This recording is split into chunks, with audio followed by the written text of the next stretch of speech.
British Columbia Institute of Technology acknowledges that our campuses are located on the unceded traditional territories of the Coast Salish nations of Musqueam, Squamish, and Tsleil-Waututh.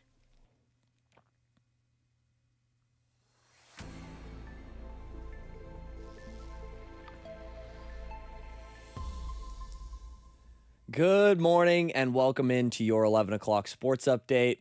I'm Elijah Ford.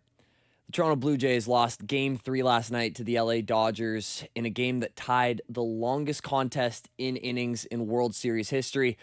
The game was an all-time classic, which took over 6.5 hours to complete and featured twists and turns at every spot.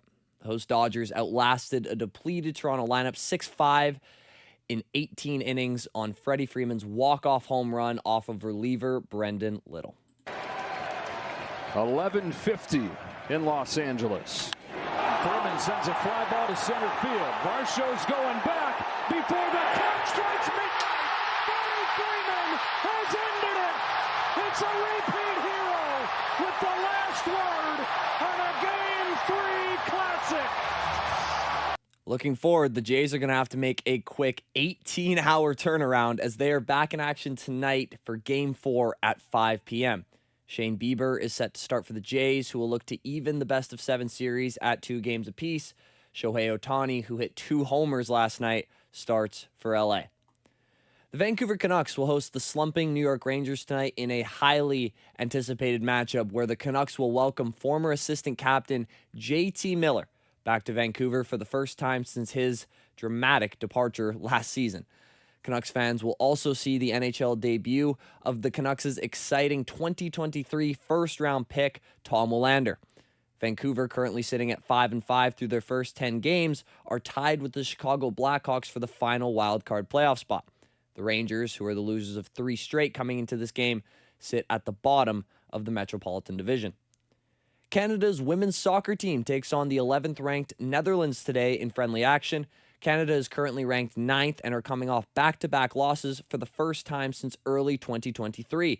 Canada fell 1-0 to Switzerland last week after a 3-0 loss to the United States back on July 2nd. Kickoff is set for 12:45 this afternoon. A fan at a Pittsburgh Penguins game was taken to the hospital with life-threatening injuries last night after falling from the upper deck at PPG Paints Arena. This is the 3rd time this year, and the 2nd time in 3 days that a person has been hospitalized after a high fall at one of the city's sporting venues. Penguins captain Sidney Crosby expressed concern for the individual and his family. No, I appreciate it. I just want to say we just found out that someone fell tonight, so feels doesn't feel right to be talking about points when we hear something like that. So we just found out, so obviously our thoughts and prayers are with that person and their family, and hopefully that they're okay. The fan is currently being treated at an arena hospital.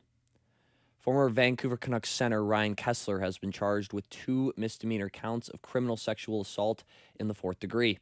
Kessler was arraigned yesterday in a Michigan courtroom where he pled not guilty to the charges, which were filed against him last week over events that occurred in January of this year. His next court appearance is set for November 6th. The NBA's reigning #1 overall pick is already dealing with an injury scare.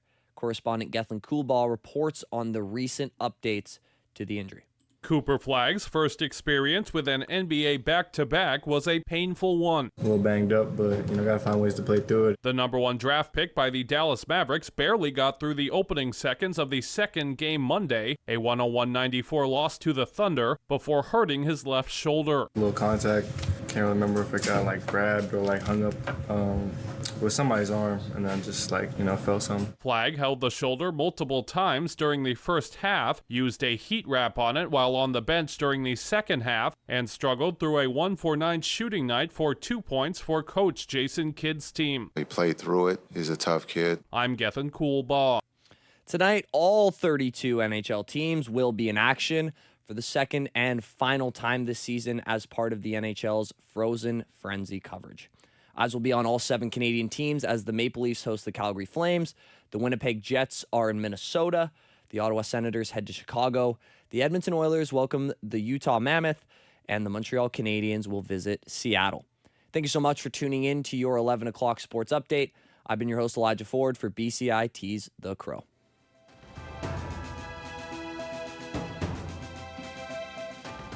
Stay tuned for more on BCIT's 1680 The Crow. The hands-on part of the program is the main thing that drew me to the program, and it's the main thing that I'm taking away from this program. There's no experience like just being able to go out and practice and do the work, and been able to do that both here in the newsroom, out on the internships, multiple internships that I've been able to go on, and I think it'll serve me very well.